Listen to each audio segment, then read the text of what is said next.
မင်္ဂလာပါဒီနေ့ကမမတို့ပြီးခဲ့တဲ့တစ်ပတ်ကပေါ့နော်ခေါင်းဆောင်မီတင်မှာအမကိုခေါင်းဆောင်တယောက်ကနေပြီးတော့မှဒီကိုနှဝင်းကဘာကြောင့်ဝင်ရတာလဲပြီးရင်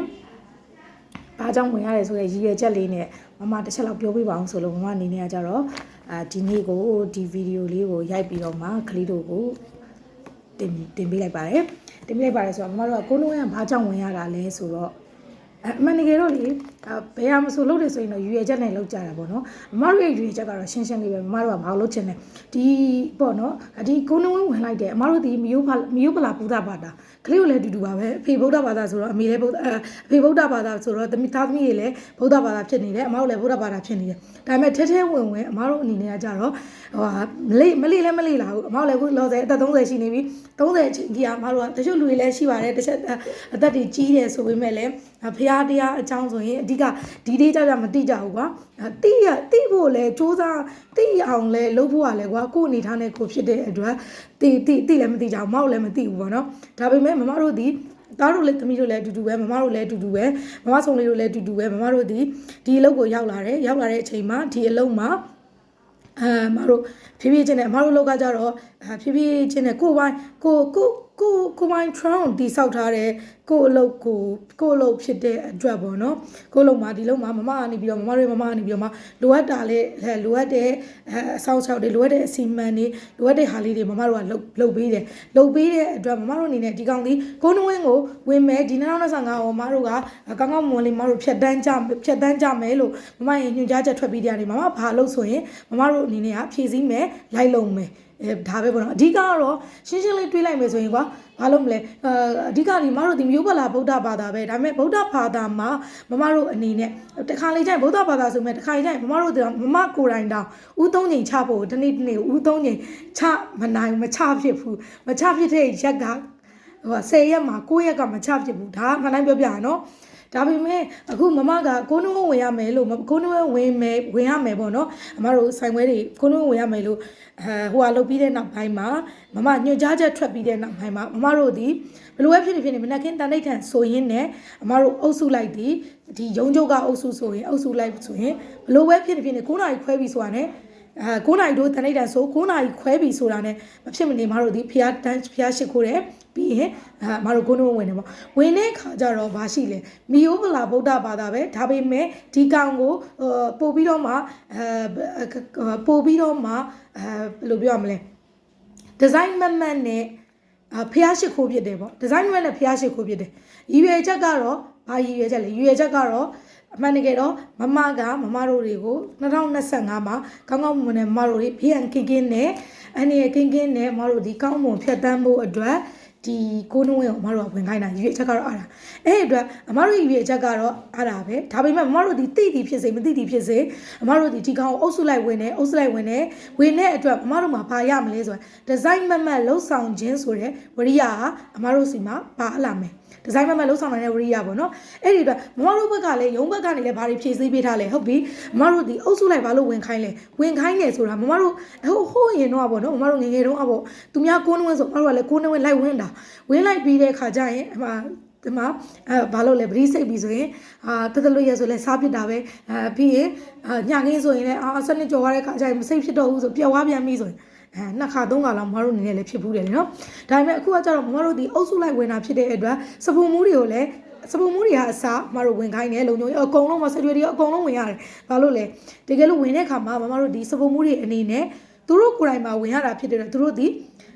တက်လို့ရက်ကြရင်မတို့အနေနဲ့အကုန်လုံးတအုပ်စုလုံးဒီတက်လို့ဖြစ်တဲ့အတွက်မတို့အနေနဲ့ကပြောမှဆိုရင်ဖောက်ဖြတ်ဖို့အတွက်ကအခွင့်အလမ်းတော်နေတယ်အုပ်စုလိုက်သွားတာဖြစ်တဲ့အတွက်ပေါ့နော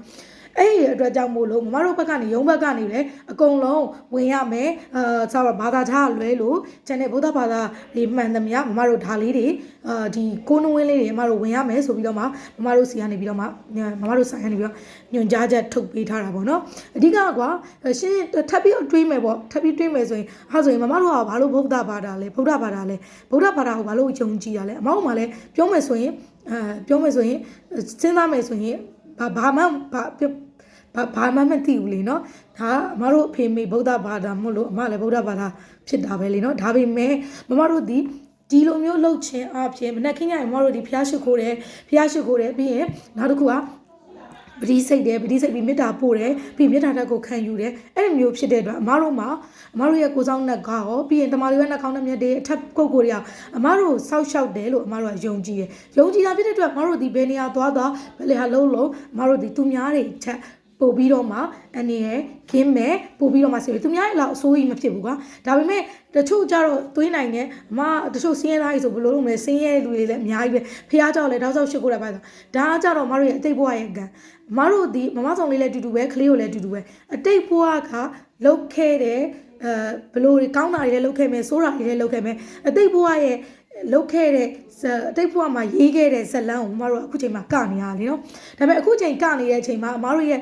ထောက်ပံ့ဖြစ်အောင်အမတို့ဘေးကနေပြီးတော့မှကောင်းကောင်းမွန်မွန်ဖြစ်အောင်အမတို့ကဘာသာတရားတစ်ခုကိုအမတို့ဒီယုံကြည်တယ်ယုံကြည်အဲ့ဘာသာမှာဒီဇိုင်းမတ်နဲ့လှုပ်ဆောင်နိုင်ခြင်းဆိုတဲ့အမတို့ကဝရိယဘက်ကိုပေါ့နော်အမတို့ကသွားတဲ့ပုံစံမျိုးနဲ့မတို့ဒီကိုနွင်ပတိစိတ်တာကိုစိတ်တာပါအမှန်တကယ်ပြောမှဆိုရင်တော့မင်းတို့ရှာကြည့်လိုက်ပေါ့နော်ကိုနွင်ဆိုရင်ဘယ်တဘောနဲ့ဘယ်လိုမျိုးဆက်တယ်ဘယ်လိုမျိုးအများကြီးရှိရပေါ့နော်ဒါပေမဲ့မဆောင်လေးကလည်းအဲ့လိုမျိုးကြိုင်သိစိတ်ဝင်စားဘူးမသိချင်တာမလိုချင်တာကအဓိကကမတို့ဒီဘေးကင်းရမယ်ပြီးရင်မတို့ဒီဘယ်လိုပဲဖြစ်နေမတို့ viewer ကလေးတွေအကုန်လုံးဒီမတို့ရဲ့အဆောက်အအုံမှာရှိနေတယ်အဆောက်အအုံမှာရှိနေတယ်ပြီးရင်သူများတွေထက်ကိုစိုးဝါးကြီးမဖြစ်ကြဘူးသူများတွေလောက်လည်းမဖြစ်ရဘူးပေါ့နော်ကံကောင်းပါမယ်ပြီးရင်မတို့အုပ်စုလိုက်ခြိတတ်တာလေနော်အုပ်စုလိုက်ခြိတတ်တာဖြစ်တဲ့အတွက်မတို့ဒီဘိန်းလေးနဲ့သွားတယ်ပဲထားပါတော့ကားတစ်စီးကဘိန်းလေးနဲ့သွားတယ်ဆိုရင်ဘိန်းတစ်ဘိန်းကအိပဲနဲ့ဘိန်းပေါက်တယ်ဆိုပြင်ဖို့ဆင်ဖို့အတွက်ဒီဘိန်းနဲ့တန်းတဲ့သုံးဘိန်းနဲ့ဆက်ရင်ရှေ့ရမဆက်လို့မရဘူးမဟုတ်ဘူးဆက်လို့ရတယ်ဒါပေမဲ့အမတို့ပြောမှဆိုရင်နည်းနည်းချမ်းဖြစ်တယ်လေနော်သွားရင်ဘာလဲအုပ်စုလိုက်သွားမယ်တဟုန်တို့သွားမယ်ဒါလုံးမယ်ဆိုမတို့ဒါလုံးမယ်ဒီဇိုင်းမတ်လှုပ်ဆောင်ခြင်းဆိုတဲ့ဟာနေပြီးတော့မတို့စမယ်အဓိကကမတို့ဒီခုနကပြောသလိုပဲမတို့ဒီဒီအဋိဋ္ဌာဏဒီရမျိုးအဋိဋ္ဌာန်နဲ့သူကတော့စာထဲမှာကိုနှမစာထဲမှာဆိုပါတယ်တစင်ပြီးတစင်မတို့ဆူတောင်းမှာအခုမတို့ရုံးချုပ်ဆိုရင်ဒီနေ့ဆိုရင်မတို့က6ဆင်းမြောက်6ဆင်းရဲ့8ရက်မြောက်ကိုမတို့ရောက်ပြီမမညွန်ကြားချက်ထွက်ပြီးတနင်္လာနေ့တည်းကမတို့စဝင်တာဒီကိုရောက်ပြီပေါ့နော်အဲ့အတွက်ကြောင့်မို့လို့ဒါသည်မတို့ရုံးချုပ်ကနေပြီးတော့ဒီဇိုင်းမလှုပ်ဆောင်ခြင်းဆိုတဲ့ခေါင်းစဉ်အောက်ကိုမတို့ကဝင်သွားပြီကလေးတို့တွေကိုလည်းအဲ့လိုမျိုးဝင်စေခြင်းလို့တချို့ချိတယ်ပေါ့နော်တခါလေကြာရင်မသားတို့ကကုန်းတွင်းဝင်နေရမှာသားတို့ကနားရမို့လို့စားမိသွားတယ်ဆိုရင်လည်းစားမိသွားရင်လည်းစားမိသွားတယ်ပဲနောက်တစ်ခေါက်ကျရင်မစားနဲ့နောက်တစ်ပတ်တက်လို့မစားမိဖို့လိုတယ်ပြီးရင်နောက်တစ်ခုကိုမအိတ်မချင်းကကိုစိတ်ပေါ်ပဲကိုမူတည်တယ်ပတိစိတ်လို့ရတယ်စနစ်ကျော်သွားလို့လည်းမဟုတ်ဘူးဘာလို့လဲဆိုတော့မတို့အလုပ်ဒီသူများတွေလို့ဘယ်လိုပြောရမလဲအရှိပိုင်းမှာပြီးတဲ့အလုပ်မဟုတ်ဘူးမတို့ဒီဧည့်သည်အနေထားပေါ်မူတည်ပြီးတော့မှဝင်ရတာအနေထား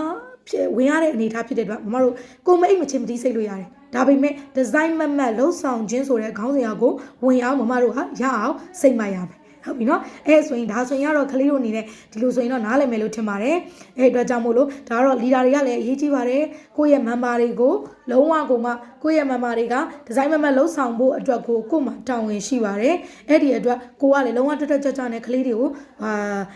ရှေ့ကနေဥဆောင်ပေးပါပြီးရင်အဓိပ္ပာယ်တွေလည်းပေးထားပါတယ်ဒီဟာကိုရွတ်တော့မယ်ဒီဟာကိုစိတ်တော့မယ်ဆိုတိုင်းပေါ့နော်ဘယ်လိုပြောမလဲကိုကအဓိပ္ပာယ်တွေကိုကလေးတွေနားထဲဝင်အောင်ကလေးတွေကိုနားထဲမှာမြင်အောင်ပြီးတော့မှစိတ်လို့ရအောင်လို့ကလေးတို့အနေနဲ့ကဒီဓာတ်တွေအနေနဲ့ကဝိုင်းဝန်းပြီးတော့မှအရှိရနေပြီးဥဆောင်ပေးပါဟုတ်ကဲ့ပါမတို့ရုံးချုပ်မှာဆိုအခုဆို၄ဘွဲရှိတယ်၄ဘွဲစနောက်ရောက်လာတဲ့အစ်စ်တွေရောမတို့အရှိရအဆင့်ကြီးတွေရောမတို့က၄တုပ်ရှိတယ်၄တုပ်ကသူ့ဟာနဲ့သူပဲအဲ့လိုမျိုးမတို့လည်းအဲ့လိုလုပ်နေတယ်နောက်ရောက်လာလို့လည်းကလေးတို့ကအဆင့်ခွဲပြီးတော့မှနောက်လာတဲ့အတုပ်ကဘယ်နှပတ်ဆိုလဲဘယ်နှပတ်အရှိရဘယ်နှပတ်ဆိုလဲဒါကတော့မတို့အနေနဲ့ပူးပေါင်းဖောင်ဝင်ဆောင်ရွက်တယ်ဆိုရင်တော့မတို့ကတစ်ချိန်နဲ့တက်မဲ့တဟုန်တို့တက်မဲ့အဖွဲ့ပေါ့နော်အဲ့ဒီထဲမှာမတို့ကပါအောင်လို့စိတ်ခိုင်းတာပါဟုတ်ကဲ့ပါအဲ့ဒါဆိုရင်တော့နားလည်မယ်နဲ့တူပါတယ်ဒီဗီဒီယိုလေးကိုကြည့်ပြီးတော့မှလာမယ့်တနင်္လာဘက်ကနေပြတ်တဲ့ကလေးတွေကလာမယ့်တနင်္လာဘက်ကနေပြီးတော့မှပြန်ပြီးတော့မှဝင်ကြပါနော်ဟုတ်ကဲ့ပါကျေးဇူးတင်ပါတယ်တယောက်ချင်းစီတိုင်းရောနော်